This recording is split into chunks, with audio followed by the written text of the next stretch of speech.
Good afternoon. Welcome to What Matters to Me and Why. I'm Vanessa Gomez-Brake, the Associate Dean of Religious Life here at USC, and I'm excited because it's a new year, we're in a new venue here at Tommy's Place, and we've got a new lineup of speakers for you this semester. For those of you who have not come to one of these events before, What Matters to Me and Why represents a creative solution to an important and often unrecognized problem in the university setting: the separation of intellectual life from personal and spiritual issues. The program offers the Trojan community an opportunity to hear from the USC faculty and administrators in a different way. Rather than lecturing on their area of expertise or research, we invite speakers to share their life journey with us. Once a month during this Wednesday lunch hour, we will hear from speakers as they reflect on the values, beliefs, and motivations that have helped to shape their lives. This semester, we have partnered with the Levin Institute for Humanities and Ethics, as well as the Marshall Business School's Performance Science Institute. The mission of PSI is to teach the science of high performance, research the applied principles and best practices for elite performers, as well as conduct outreach to businesses and train future leaders to help organizations flourish. It was with this mission in mind that we crafted our special lineup for you this spring. Today, we will begin our journey with Glenn Fox. He's the head of program design, strategy, and outreach at the PSI. In February, we will welcome the legendary Hall of Famer and USC Athletic Director, Lynn Swan, to this very podium. The following month, the dancing philanthropist and founder of the School of Dance, Gloria Kaufman, will grace the stage with her presence. The series will end in April with Mary Ho, the Assistant Dean for Diversity and Strategic Initiatives at Dornsife. All of these speakers have excelled in their chosen fields, and I look forward to hearing from each of them the circumstances and beliefs that have helped them to flourish. If you would like to nominate a member of the U.S. community to speak at a future What Matters to Me and Why event, please visit our website, orl.usc.edu. Additionally, you can visit our website to view all the past recordings. Today's lecture will be recorded and also posted to our YouTube page early next week. Additionally, as you came through the door, you can sign up for our mailing list so you can hear about all the upcoming events that the Religious Life will have at our University Religious Center and across the campus. For those of you who are sticking around late tonight, please join me at the Cinematic Arts School because we'll be hosting Reza Aslan, whose new book, God, A Human History, it just came out, and it's sure to be a fun evening over there. All right, that's it for my announcements. If you haven't grabbed a sandwich yet, please do. We've ordered plenty, so do not hesitate to grab seconds as well. On to our main program. At this time, I'd like to welcome Ariana Shives to the stage.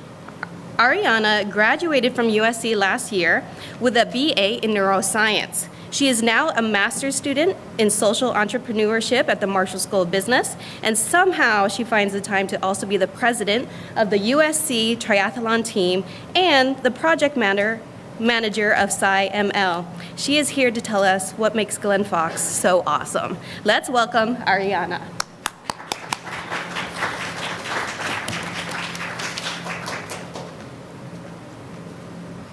Hi, everyone. I was lucky enough to study and do research under Glenn for 3 of my 4 undergraduate years at USC. When I was invited to write this introduction, they asked how I would describe Glenn. Even as someone who had known him for many years, and despite having spent many, many hours together, I had a hard time coming up with adjectives that did the trick. There's kind, compassionate, empathetic, innovative, but none of those comes close to fully encompassing Glenn's immense passion for changing the world, his extraordinary kindness toward everyone lucky enough to cross his path, or his awe-inspiring visions for a better future. Glenn is the best teacher I've ever had.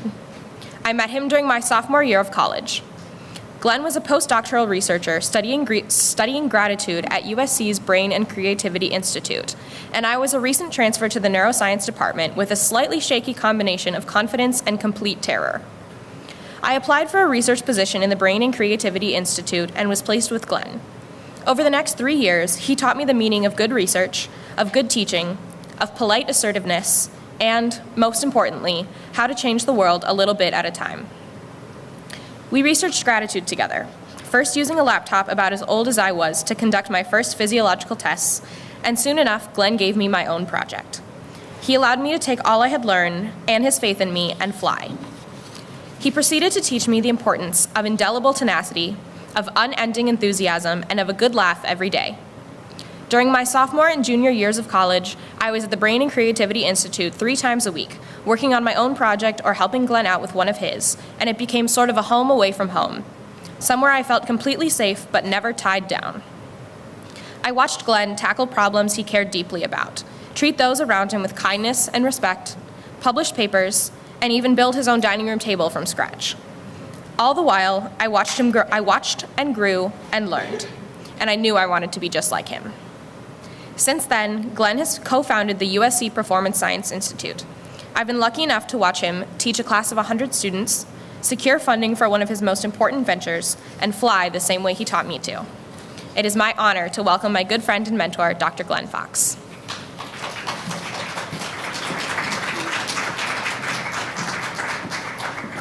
Hello.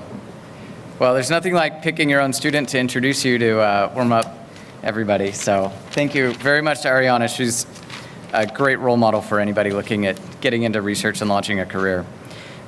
So this process of deciding what matters to me and why was a lot more challenging than I'd expected. And I want to actually encourage people to think that you don't have to be invited to give one of these talks to go through this process. I found it to be extremely valuable and insightful. I chose to use my own background as a scientist who studies emotion for the background for how I wanted to decide this question of what matters and why. I spend my life studying emotion, so I kind of came to the conclusion that what matters to me are feelings. How we feel and how we think about our feelings determines so much about how we do in life. And for my process for going through and understanding how to decide what matters and why, I chose to look at my life as a process of events, because I've had this really weird and kind of, I'll go into it a little bit, but very diverse personal background. And to draw a line and draw a string through all of the events and drives that have led me here was quite challenging. So I decided to focus on 3 main questions. What would you do regardless of pay? What keeps you up at night with enthusiasm? And what would you do if you knew you only had a short time left? I feel that the overlap between these 3 questions, the answer to these 3 questions, would pretty much drive and do well in any situation, particularly the last one. What would you do if you knew you only had a little bit of time left? I'm fortunate that I probably would keep doing something very close to my current job, though I would spend less time answering emails and I'd probably spend more time doing research and working with students. But I also came from this really interesting and nonlinear background. And to frame my talk, I started looking back through all the events that shaped my life. I was born and raised in a small town called Sonora, California. I don't know if anybody even knows where, maybe a few people know where that is, but it's right next to Yosemite. So it's a very rural, very poor part of California. And I grew up in a house where we didn't have heat. We lived on a long gravel road, and my parents, vacillated between various levels of employment. But still the same, they tried to instill in me the drive toward culture and towards other interesting things that were a little bit bigger than Sonora itself. My high school was extremely small, so being someone who is driven towards understanding how the mind works was kind of a rare thing. And the avenues that we chose to have fun in high school were also a little unique because we're growing up in a rural atmosphere. There's no mall, there's no really any shopping center. There was really nothing to do. So we took a lot of pride in growing up in Sonora with inventing our own fun. When we got to college, we were exposed to so many other people who had not had this weird rural background. And many people chose more traditional avenues of fun that we had no experience with. We didn't go to parties or do anything like that. I hung out with mostly Mormons. So because of this strange kind of background, I decided the best way to spend my freshman year of college was actually writing a book. And it's here. This is the only copy, thank God.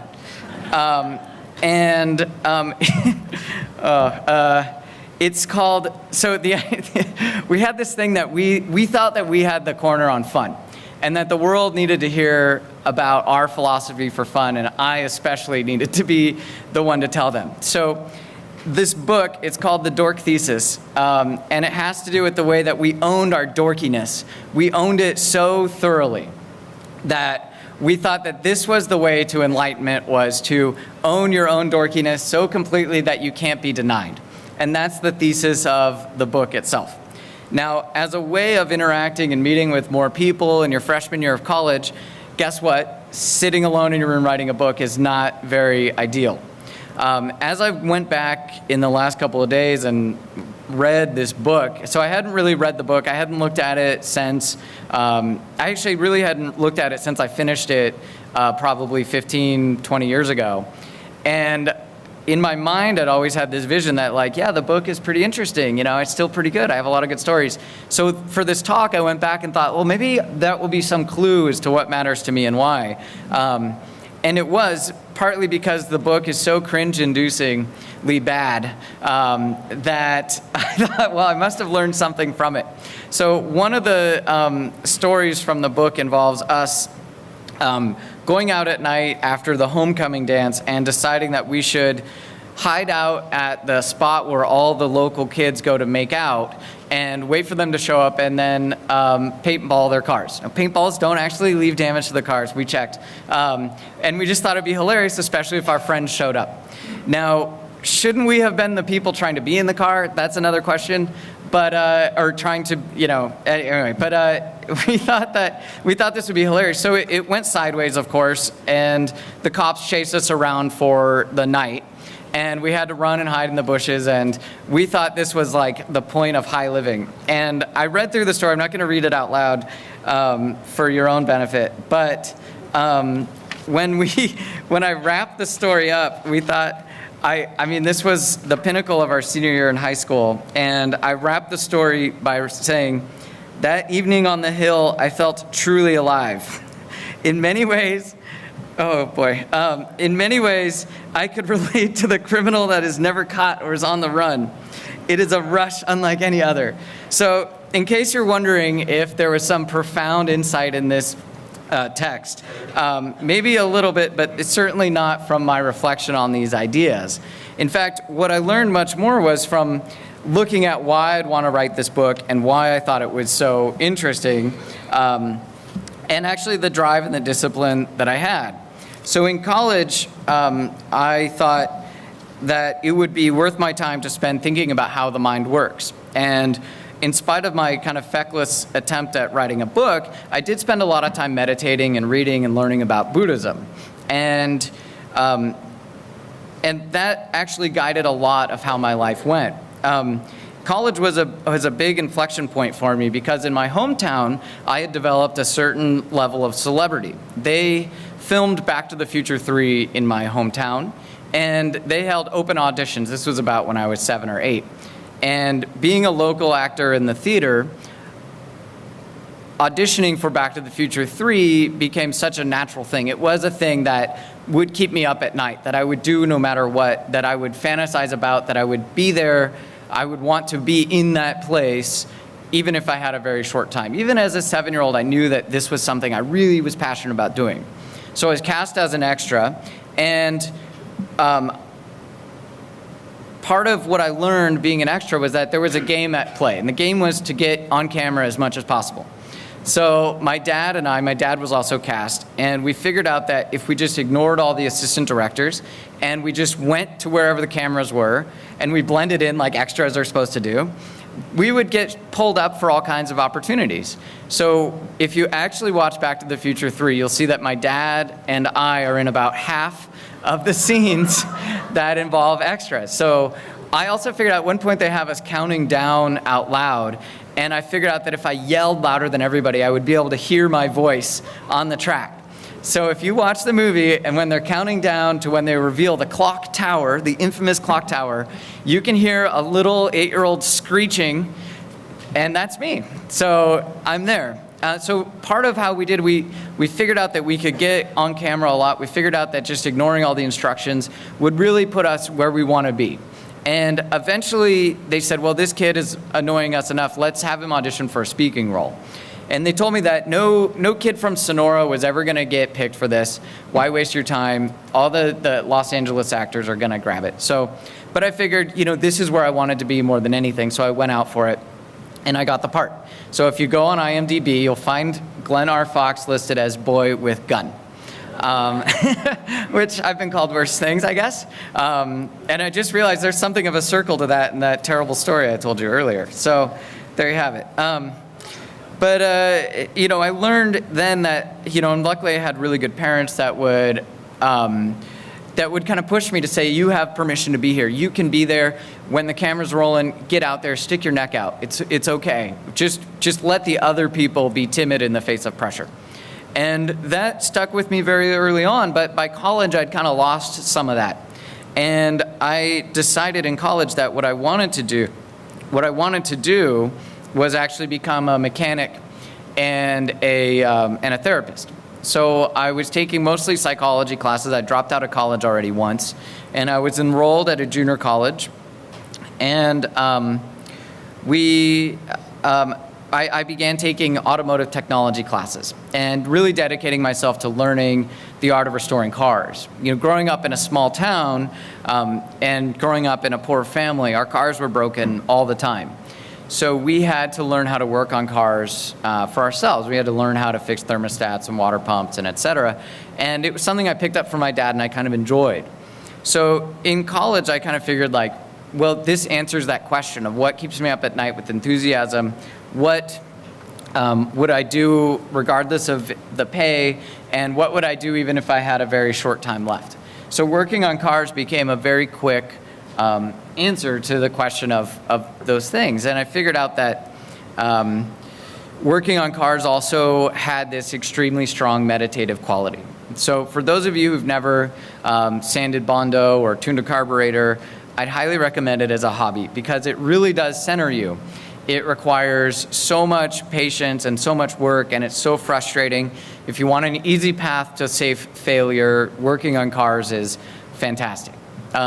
So I was taking automotive classes, and I was quite certain that this would be the path for me, that I should focus on this and focus on learning how the mind works. Because at the time I was meditating and restoring cars, and at some point in college I kind of reached an equilibrium after I finished writing this book, and I figured out that actually being with and enjoying other people's presence was actually a more useful way to live than locking yourself in a room. So I followed that passion all the way through, and in my sophomore year of college, I took the ASE engine overhaul exam and I passed. So I was a pseudo-certified mechanic, and I was ready to start doing my clinical psychology training at Cal Poly. But it turned out that when I filled out my application to Cal Poly, I filled it out wrong, and instead of applying to the psychology major, I signed up for recreational management, which is one click down on the list from P to R. So when I got my letter saying, okay, welcome to recreational management, I was like, no, that's wrong. And they said, well, then you can't come in. So I was really deflated because I had worked so hard and I thought Cal Poly would be the place. But I had so happened that I applied to UC Santa Cruz alongside that application to Cal Poly. And when I got to UC Santa Cruz, there were no mechanic shops. Nobody wanted to help me work on my truck. I had at this point built a 1985 4Runner that was a rock crawler. I don't know if anybody knows what a rock crawler is, but this was on 35-inch tires. It was 7 feet tall. It had low-range gears and horsepower, and I had modified and built the car over the winter break before I started at Santa Cruz. So this this car became something of a symbol for how it would stand out at UCSC, where people really don't like to acknowledge that cars exist to begin with. And when I got there, I realized that I would have to turn my attention to something else other than working on cars, because there was no way to work on cars there. And I started looking and looking at what are the opportunities available to someone and what would stretch me. I started to ask the same questions again of what would I do if I wasn't paid to do it? What would I do if I had a short time left? It so happened that because I was a transfer and because this was coming after the second time I had dropped out or taken a break from college, there weren't a lot of psychology classes available. So I happened to take an Intro to Cognition class with a professor who was known to be one of the toughest professors on campus. But because I had just started there and I had no real experience with the social life, I was able to really focus and work hard. And I got good grades on her midterms, and that's how I got pulled into her laboratory. So she brought me in and took me in and mentored me in how to do research. And I started to draw these parallels between science and the restoration of cars. I started to see that the same processes took place. You started with a question. You started with something that was broken. It could have been a car, it could have been anything else, or it could have been some process of memory. We were studying memory at the time. And it was a process of asking systematic questions to find some result. And I figured out that science and restoring cars and mindfulness were all extremely related. They all required a lot of patience. They required a lot of manipulation and divorcing yourself from the results. Because in good science, the evidence should be the only thing we go for. The data are prior, meaning that whatever you're doing to examine the world exists as it is. So what science does is unveil data for whatever they may be. The more and more I got interested in science, the more I realized that this could be a good and sustainable way to live my life. But I had no experience with it. I was coming up on graduating from college, and I had no idea how I wanted to transition my life. But I looked back to the things that I'd done in my life, from being in Back to the Future and really learning that it was up to me to give myself permission to go where I wanted to be. I looked at the stuff that we did to invent our own sort of fun growing up, and I realized that I needed to follow the same path. I needed to think about what I would do that would keep me up at night, that I could be so enthusiastic about. And the closer I got to how the mind works, the more I wanted to know. The closer I got to learning about how the brain works, especially, the more I was determined to unlock how the brain works. And I figured that my training in understanding how cars worked would actually translate pretty well into how the brain works. We could break a problem into its constituent parts. We could break how these systems work and how they relate to each other and put them back together. It turns out, though, the brain is pretty complicated. So it was a good choice for a career because I knew that I would, unlike building cars where you can get a certain mastery of it, I knew that working on the brain would be something I could never, ever reach the end of.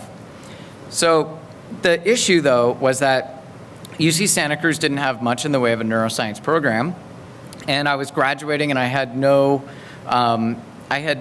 hope or no real chance at any kind of job with it. So I realized, and thanks to my mentor, he said, we're actually pretty close to Stanford. Maybe you should start writing them and start figuring out how you can get involved in their brain imaging. So I thought, okay, well, this seems good. I can study the brain there. I can start going there. So I started applying to jobs, but I had no qualifications. I had no reason to apply to these jobs. I had nothing really to offer except my own experience or my own drive. But guess what? That wasn't quite enough. So I was getting rejected by job after job after job and really getting nowhere. And so I just thought, what was some of the lessons I've learned in my life? And what I realized was that instead of waiting for them to call me back, I was just going to walk in there. So I found a professor at Stanford who had graduated from UC Santa Cruz. And I thought, well, there's my in. And I didn't wait for him to reply. I just walked into his office in Jordan Hall. And I said, hi, I'm here about the job.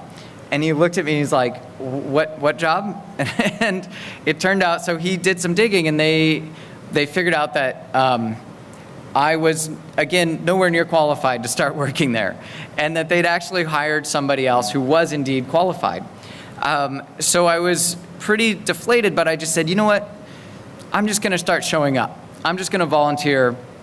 I'm just going to get some training. If you can sit me at a desk a couple days a week, maybe I'll learn something and I'll start to prove myself to be useful. And that's what I did. I started driving over the hill from Santa Cruz to Stanford. I got a job working as a teaching assistant at Santa Cruz to pay some bills. And I started just giving my time to Stanford to learning how the brain works. The craziest thing was that when I actually got there, the first day that I got there, I realized just how in over my head I was. When my boss says, do you want to work on structural or functional imaging? And I had no idea what either of those things meant. And I had no idea the difference between structural, functional imaging was, but I knew that I liked to work on cars and I liked to look at how things work. So I said, so I wish I said structural functioning will be fine, thanks. Because I figured I like structure, why not? And he says, well, nobody ever picks that. That's so funny. So I'm like, all right. So I get in, and so I start tracing brains. And eventually they actually found a way to hire me and put me on staff there at Stanford as I trained and learned and got caught up to the rest of the demands that I needed to have. Around that time, my girlfriend got into law school down here in Los Angeles. And again, I was at an inflection point. I was working at Stanford and I was ready to apply to graduate school, but I wasn't quite qualified. So I sent out a round of applications and was rejected pretty soundly. I hadn't quite gotten up to the point where I could, feasibly compete against some of these other people. So it just happened that at the time, Antonio Damasio was starting the Brain and Creativity Institute down here at USC.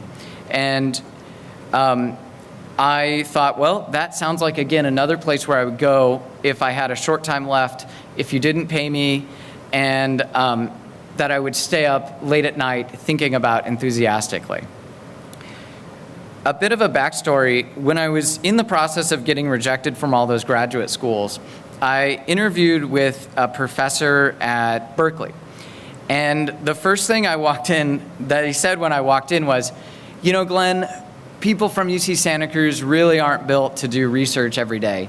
I know they have some good scientists, but I don't think that you're quite cut out to make it here. And I just thought, that's not quite fair. And then he told me, you're a little too cosmic for this. So I had this experience, and I don't exactly know what he meant by cosmic. I didn't quite get it, but I just thought that was, I don't know, I was really upset by it. But then I had this chance to interview with Antonio Damasio. So for those of you who don't know, Antonio Damasio was pretty much the founder of the field of affective neuroscience. He was the first people to look at and study the brain science of emotion. I figured that if I had been skewered so badly by this previous researcher that Antonio Damasio was going to completely take me to task. But the exact opposite happened. As soon as I met Antonio, he warmed up, and he said to me, if you can be precise enough about what you want to study, you can study anything you want.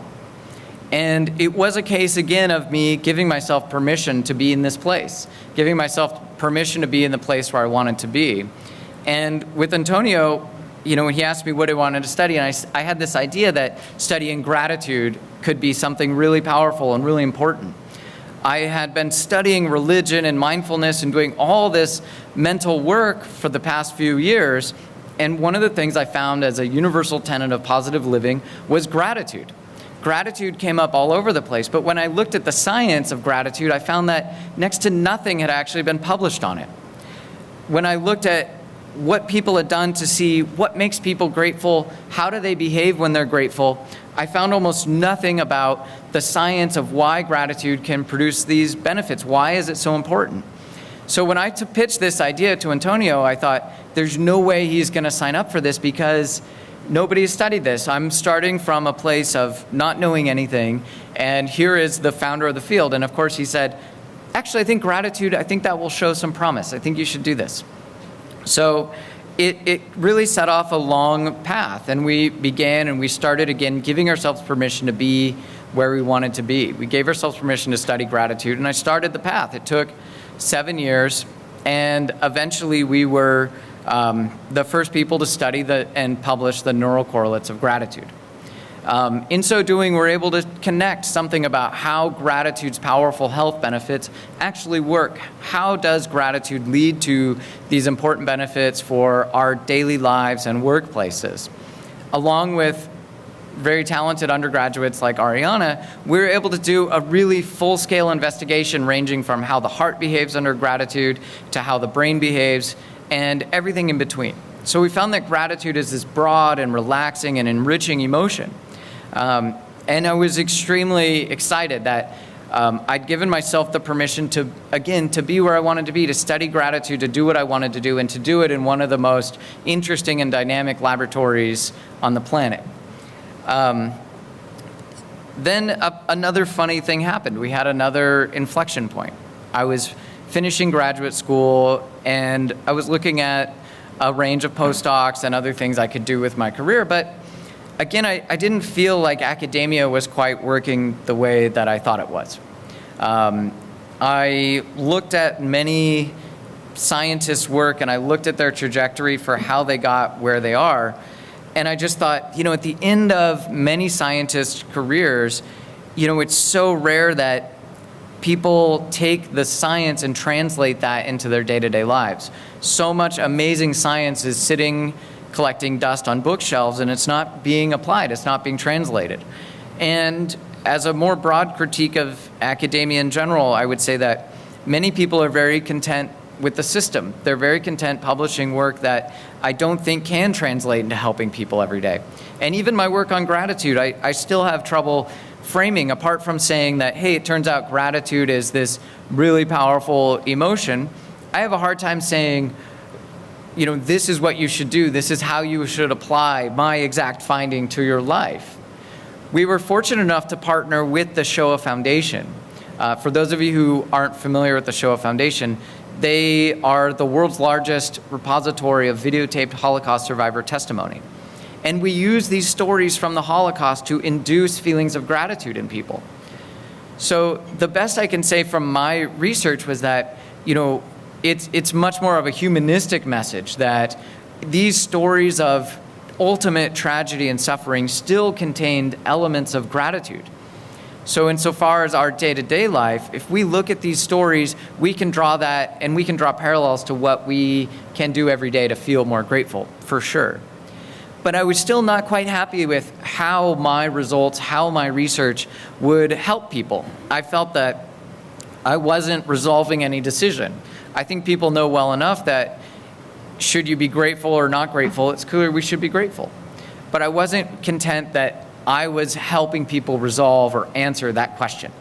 So again, it began another inflection point. It started again just like how it was when I was looking to become an actor or looking to become a brain scientist in the beginning, or looking to invent my own career of working on cars. This was just a couple of years ago where I started thinking, like, how can I answer this need to put science in everybody's lives? And when I really started thinking about it, I again started keeping myself up at night with enthusiasm for how could I solve this problem. Around that time, I found out about David Belasco and the Performance Science Institute. And again, it was the same sort of thing of, well, I didn't know, it was in the Marshall School of Business, and I didn't know much about business, to put it mildly, and I didn't quite know exactly what it would look like. But I knew they needed help, and I knew the time was right. So I started just volunteering. I started driving around and just hanging around Dave until he couldn't ignore me. It was the same exact lesson that I learned as a little kid chasing Michael J. Fox around the set of Back to the Future 3. Oh, which, by the way, after enough time, I started showing up with a football, and Michael and I would start playing catch between takes. So I have some really strong memories from this. So I thought maybe I can just draw that parallel. If it worked that one time, it should do it again. And it answers that question of what would I do if money weren't a factor? What would I do that would keep me up at night with enthusiasm? And what would I do if I only had a short time left. Dave and I started working on the mission statement, designing what would an institute look like. And I leaned into it with this idea that we should use science to help people every day. We should do the science and we should translate it. And that's how our institute was born, was how to teach, train, and research the science and best practices for high performance in any domain. We're lucky we have partners like Pete Carroll and Michael Gervais, who's one of the world's leading psychologists. And Pete and Mike have been such wonderful mentors to me as I'm starting again to learn an entire new field. I didn't start in this present position with a permission slip or a text message from God saying, go for it, this is the thing. I just said, that's where I want to be, and I gave myself permission to be here. And I'm learning humbly how it works and how to engage people and how to outreach. If there's one thing that I've learned in the process, it's that I've had to take care of all the relationships along the way as well. At any point in these ventures, if I were shortchanging my ability to help the people I worked with, but also my family, my wife, and everybody in between, at any point in there, somebody could have torpedoed all of these things. If I was a jerk to people, I know I wouldn't have stayed in that job at Stanford. I wouldn't have gotten the role, or I wouldn't have been able to pursue all these things I was passionate about. It's too competitive to not take care of relationships in the process. It's just too competitive. You're going to get weeded out at some point. So in the end, what I've really taken to learn from this is that if I had to say what matters to me and why, I think I'll have some concluding remarks after our Q&A, but it's really important to me to feel like I'm right where I should be. And that's what I mean by saying giving myself permission to be where I want to be. That's where I learned that my feelings are strongest and I feel most connected with who I am and how I can help other people. Feeling right where I should be is the basis for flow state and for all peak experiences. Knowing that you are right in the place where you need to be leads to those feelings of contentedness and releases us to perform at our absolute best. So that's what I'm chasing, and those are the feelings that matter to me the most. So I'd love to take some questions, and then I'll have a few remarks to close us out. So thank you.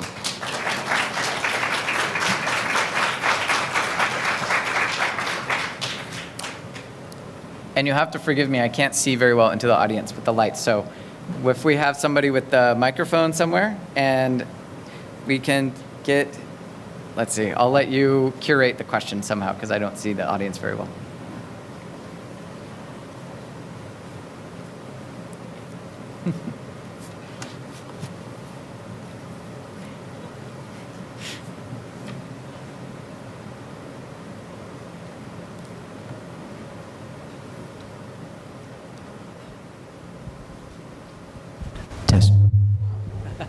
That's loud. Hi, thanks for coming and talking.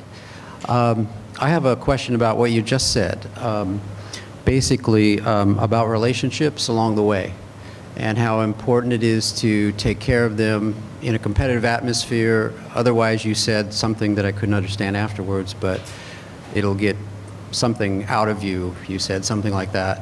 But this lesson of taking care of the relationships while you're in a competitive environment, could you speak to that?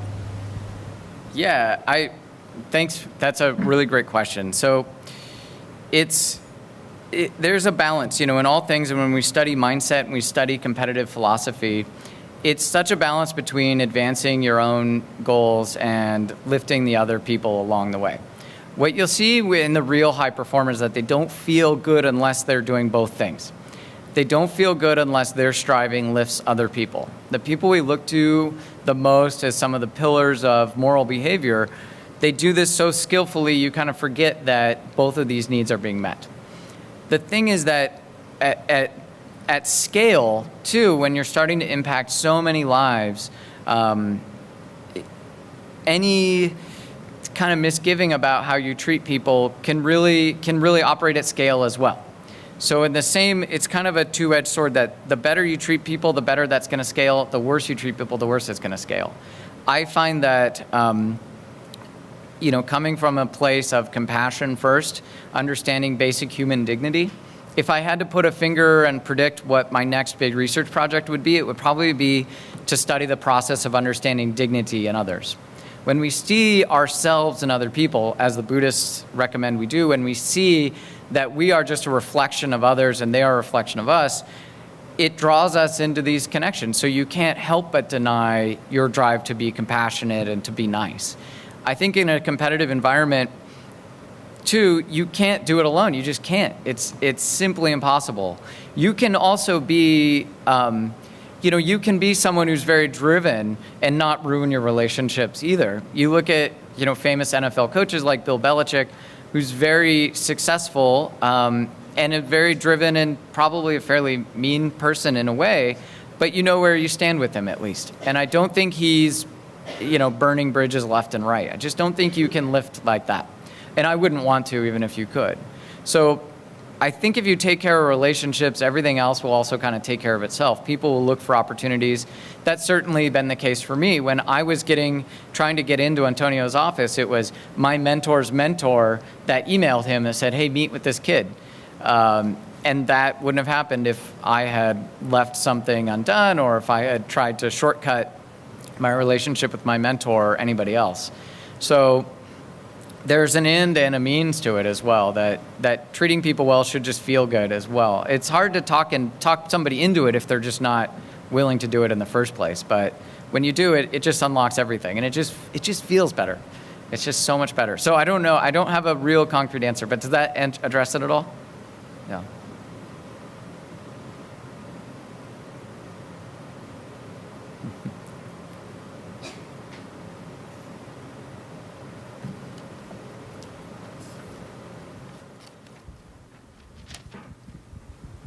Hi, Glenn.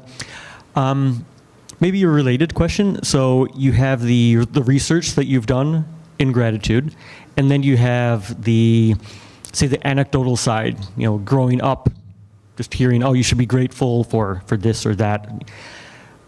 Was anything surprising to you when, say, maybe out of alignment with the anecdotal or the cultural side, as opposed to the research that you did? I guess was the way people hear about the importance of being grateful just as a good thing to do. We don't think about why, but that's just a good thing that you should do. Was there anything when you did the research that was surprising or different than you would have expected from just growing up hearing about the importance of being grateful? Yeah. One of the things, and I think, great question. So what was so surprising about learning about gratitude? So getting close to gratitude as a concept gave me such a window in how it worked. And what you realize is that there's a golden mean. There's a right amount to be grateful at any given time. There's a skill involved in it. So when I talk about gratitude, and one of the things I've learned is people, when I say be grateful, a lot of times people say, oh, I feel bad. I'm not grateful right now. And that has been the biggest aha moment for me, is starting actually not with a place of be grateful, starting with a place of be nice to yourself first, and then be grateful for the opportunities you have. When we look at the people who have the best emotion regulation abilities, like the people who can calm down quickly, who can rise up quickly, and everything in between, they're not more grateful overall. They're actually more varied in how much gratitude they experience.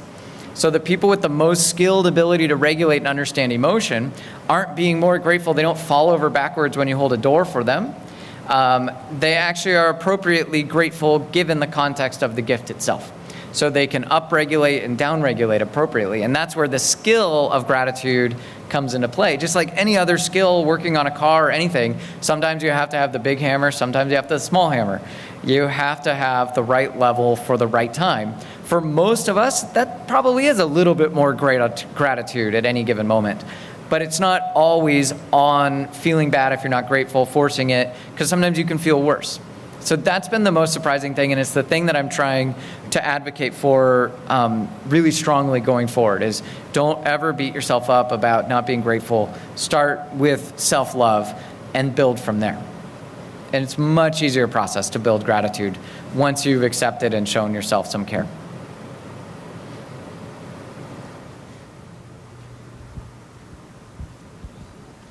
She had her hand up first.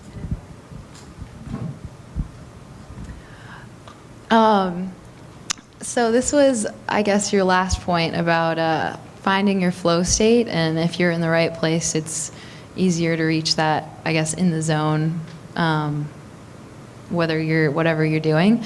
But I guess there's a lot of moments in life that everyone feels where they're not exactly where they want to be. So how would you, or the research you've done, or if you're not exactly where you want to be, how do you reach that, like, flow or the highest performance? That's the million-dollar question. So how do you get, when you're in the spot where you don't feel like you should be? Part of it starts with self-honesty and a model for how you want to be. It starts with a model of what your personal philosophy is and how it should be guiding your present mind at any given time. When you have a good model, then it's easy to compare where you are to where you want to be. And then it's the very hard process of giving yourself permission to be where you want to be. So there are many situations where we get a little bit disoriented and where we feel that anxiety. I think a lot of anxiety comes from not feeling like we are where we should be. Actually, I think that's where most anxiety comes from, is I'm not in the right relationship, I'm not in the right path, I'm not in the right job, I'm not in the right place, I'm not in the right meeting, whatever. And when you have a model that says, when I feel like that, I need to blank. When I feel blank, I need to blank. Filling in those gaps is really the first step to it, to say, if I'm feeling like I'm not in the right relationship, what do I need to do to break this apart, to figure out, A, is it me, or what is the model that I need to do? So what I say, I used to think very carefully that, it's always that you're right where you should be. And I think that's not exactly the nuance I want. I think it's more, give yourself permission to be where you want to be. So if you're in that place where you have that anxiety that, like, I'm not in the right spot, give yourself permission to be wherever it is you want to be. I wandered onto a set and was in a movie, like, without anything. That's because I gave myself permission. And when you look carefully at this process, what you see is that it's giving yourself permission to be where you want to be is pretty much the same as other people giving you permission to be where you want to be. It's pretty much the same thing. When you just say, here I am, I'm in the right spot, people will go, yeah, you are, cool. It's the barrier, the inhibition is completely low. When we started teaching our class last year, the Science of Peak Performance, for the first time, it was the first class, I knew what I was going to say, but I basically just said, I'm just going to be here and own it, have fun, and get to know the students. And the students were like, great, we know where we stand, let's have fun. And it worked. So I had a lot of anxiety about teaching the class. I have anxiety every time I get up in front of an audience. I was anxious before this talk. I'll be anxious before my next one. But that kind of anxiety tells me, that's just the feeling before something good's about to happen. There's the other anxiety of being unprepared or anything like that. That's just another tweak on the model. So that's how I've been chasing my feelings and learning how to feel appropriately. So when you're not in the right place, you need to back up and see, how does this fit my broader model? What brand of anxiety is this? If that makes some sense. And we have one more. Hi there. My question is a little bit related to hers, and it's about the inflection points that you mentioned along the way of all the three questions that you put together, and how you noticed that you came to an inflection point and then that was another kind of shift for you. Have you noticed any kind of theme or thread that runs through the answer to those questions? And also, whether or not you do you think that you've started to develop the ability to anticipate the inflection points rather than to look, kind of retrospectively on them? Yeah. So great question. I would say, part of the theme that I would say that runs through each of those questions, those inflection points were always points of fairly high anxiety, and also deep introspection about what I wanted to do. If there was a feeling that led me out of that, like that unresolved angst, it was enthusiasm. So enthusiasm is one of our most basic emotions and feelings. It's driven, it's written into your brain's hardwiring. Enthusiasm is the same emotion we use to find food. It's the same emotion animals use to find food or find mates or whatever. So enthusiasm was really the part of the emotional spectrum that I was trying to induce. And that's to me is always the answer for how I know what's going to keep me up at night. That's why I think that's the other important question about how to frame the answer to these inflections. What keeps you up at night with enthusiasm? Many things will keep us up at night with anxiety. That's a different question. But what we do when we realize, like, man, if I could do this tomorrow, it would be amazing. If I could go back to that place, it would be amazing. Those little feelings should be guides for how you want to do it, how you want to come out of those inflection points. Is, man, if I could just pull that off. And it's I don't know, I think that maybe part of my closing point then is really built on that. One of the things I've figured out is that if it's difficult and enriching, it will pay off. All these things involved some level of learning something difficult, learning how the brain works, learning how cars work, learning how to write a mediocre book at best. All these things are quite difficult, but all that hard work is paid off in somehow. And that's what I think is so amazing about this present moment and why I'm so grateful to be here, literally. Because all these weird experiences of being in front of people as a kid, of learning how things work, of meeting other mechanics and people across all these different backgrounds and domains have all led right here. So all this hard work that was difficult and enriching is paid off. I think that you have, it's similar to the concept of grit, that grit equals passion plus perseverance. And I think that what pays off in life is when you can find something that's difficult to do, that other people aren't willing to do and to invest the time in, and is simultaneously enriching, then it's going to pay off long term. You just don't know how it's going to. I've had for a while I kept a blog post, and I kept a blog, and it started to be like kind of for my own sake, and I started to feel like, nobody's reading this, who cares? But it did this years ago, and I still every once in a while get somebody who read it and say, oh my gosh, that was really insightful, thank you, can you come talk to our company or something? So it was difficult and enriching, and it's paid off in ways that I just let it lay fallow, but it eventually will give you seeds. And that's the other thing, is that being patient for these things to develop naturally and not force the relationships, to build those relationships over time, that's the skill. That's the skill, and learning what can you stay enthusiastic about over the long haul. So that's my guiding principle, and I hope that maybe there's something unearthed, maybe there's some desire in all of us. There's certainly still a lot left I want to do, and just give yourself permission to be wherever you want to be. So thank you.